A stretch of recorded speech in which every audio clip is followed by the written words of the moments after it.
Hello, my dear friends. This is Rabbi Aharon Dobinsky coming to you today from the holy city of Yerushalayim, Jerusalem, Israel. What is it that makes the world go round?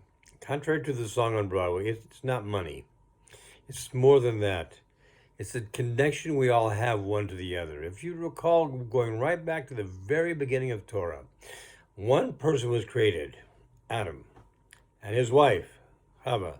Two people. They had children. Those children had children. Those children had children.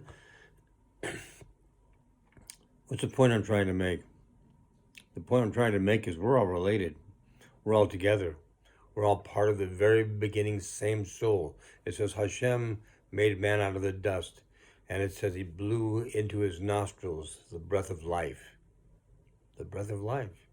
It's what makes us a human being. It's what sets us apart from all the other animals. All the animals, they can walk, they can think, they can do all sorts of things. They can't talk, though. Why can't they talk? They don't have the capabilities that human beings have. And we've been giving these capabilities for a reason. The reason is so that we could communicate, articulate between ourselves, so we could have a method of understanding. So we moved to Noah, who was a man who was righteous for his time. And the rabbis give us two different opinions of this, righteous for his time. Is that a good thing? Because it means that he was more righteous than other people at that time. That would make it a good thing, possibly. Let's take a look at the other side of it. Righteous for his time. That he didn't have much to take care of. He didn't have 613 mitzvahs to take care of. He didn't even have the 7 yet. He just had to take care of himself and his relationship with other human beings. And apparently he did that. So either one of these, it doesn't matter which one you choose. The idea is he still has to be a person that would communicate with the people around him. So when Hashem said to him, make an ark, he did it. When Hashem said to him, collect the animals, he did it. When Hashem said to him, put them all in the ark, he did it. What didn't he do? What didn't he do? Did he tell his brothers and sisters that they were about to be wiped off the face of the earth? No, he did not. That in itself is a huge error. He was for himself. He did everything God told him to do. But there are certain things we need to do knowing that this is what Hashem wants of us. He wants compassion from us. Why? Because he himself is compassionate. So we have a spark of him in us. We also need to be compassionate. If you go to as you move along in Torah, you'll see that Aharon, when he was told that Sodom and Gomorrah were going to be destroyed, bargained with the creator of the universe. He bargained with him. Well, yeah, surely you wouldn't wipe them all out if there's 50 people among them who are righteous. And God said, no, I wouldn't do that. Well, how about 45 people? Maybe there aren't 50, but there's 45. You wouldn't wipe it out for that. No, I would keep them all for that. Now, you have to understand, take a step back for a second, understand Hashem knows who's righteous and who's not. He knew what the end result of this was going to be. However, Avraham Avinu did not necessarily know what the end of this was going to be. He got down to 10 righteous people. If there are 10 righteous people there, will you still destroy it or will you save it for the sake of the 10? And he said, I would save it for the sake of the 10. But there weren't 10. There was Lot and his family. There were not 10. And because of that, it was destroyed. However, it was just Sodom and Gomorrah that was destroyed. When we talk about the Mabul, we talk about the deluge, we talk about the flood, we're talking about the entirety of the universe as we knew it being destroyed, all humanity being purged from the face of the earth. Wow. Can you imagine that? How horrible this is. It said the waters of earth opened up, the waters in heavens opened up, and it was all done, and the people were killed. Did Noah say to Hashem, oh, what about all my brothers and sisters out here? I mean, they're not exactly a great example of what humanity should be like, but surely they could change. You could help them to change. No, he didn't do that. So what happened is, as good as Noah was, he lacked the insight that he needed to be responsible for the people around him as well, which is an important trait, is which you are going to see in just a moment. He did not get that part. So he did for himself what he was told to do. He did what Hashem told him to do. He did the ark, he did the animals, he brought his family on board. Everything was just Jake for him. Meanwhile, the rest of the world drowned. And the rest of the animals, they drowned as well. So, What does this teach us? Well, it teaches us that sometimes you have to be a little bit more caring for the people around you. We've talked about loving yourself. Now, when you love yourself, this is kind of a trick question. I'm going to get to this in a kind of roundabout way. Remember we said that the spark inside of us is that spark of Hashem that connects us to Him. When I say us, I mean all of us. Me, you, and everybody you know and everybody you don't know. We're all connected. So if we all have this same spark inside of us, not only are we connected to Hashem, but we're connected one to the other. We're connected to each other.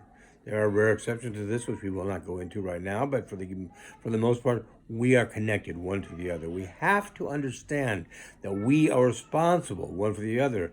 It says in Judaism, each Jew is responsible one for the other. It doesn't say it anywhere else. However, the implication is clear.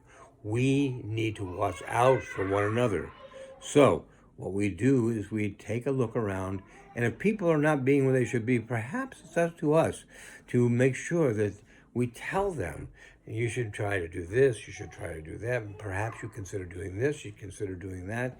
There are many ways of doing it without being too overbearing. However, we need to be involved in these people. How do we know this? Because after all the people were wiped off the face of the earth, all the people, just knowing his family now, and to each of every animal that he collected on the face of the earth. Now, this is what we have.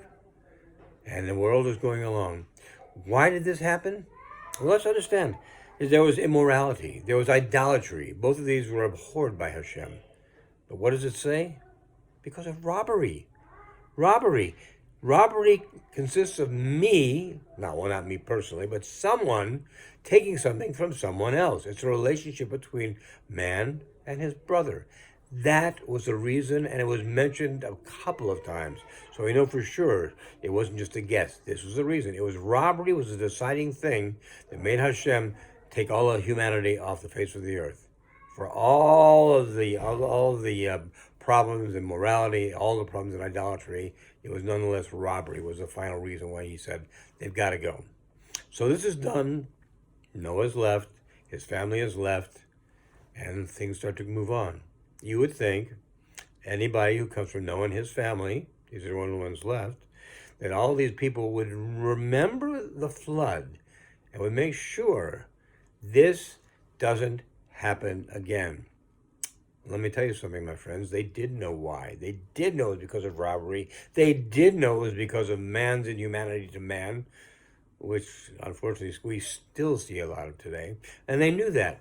So as we move along, the nature of man is not always the best. It doesn't always strive to do what's best in general. It strives to do what's best in the moment for him. So what happens? The people start to build a tower. The tower above him. They're going to build a tower up to God to show they're as good as he is. So Hashem looks down and he sees this going on. What does he do? Does he destroy these people? No, he does not destroy these people. Why does he not destroy these people? Because these people are working together. They're working together. They're concerned with each other. They're communicating with each other to build this tower up to the heavens. It was not the right thing to do, but the punishment has to fit the crime. So what did Hashem do? He mixed up their languages so they couldn't understand each other. Therefore, without being able to understand each other, it was far too difficult to build a tower to the heavens. That was the punishment. But here's the problem. We made a mistake, we're punished. We learn from the mistake, and then we make a mistake all over again. The purpose of mistakes is for us to learn from them and to do better in the future. That's why we make them. If we make a mistake, it was not a wasted experience. It wasn't even necessarily a bad experience. It was an experience to teach us something for the future. And if we learn from that mistake and don't do it again, well, then it wasn't for nothing. If, however, we do not learn from the mistake and we do it all over again and we didn't learn from it, the punishment that comes our way, well, it's warranted at that point.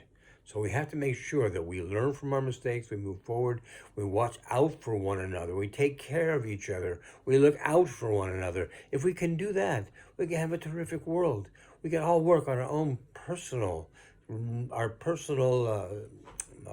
redemption, And that way we can bring about the final redemption and the coming of Mashiach Tzidkenu and the third bit, Hamikdash B'mei Rabbi Yomeinu.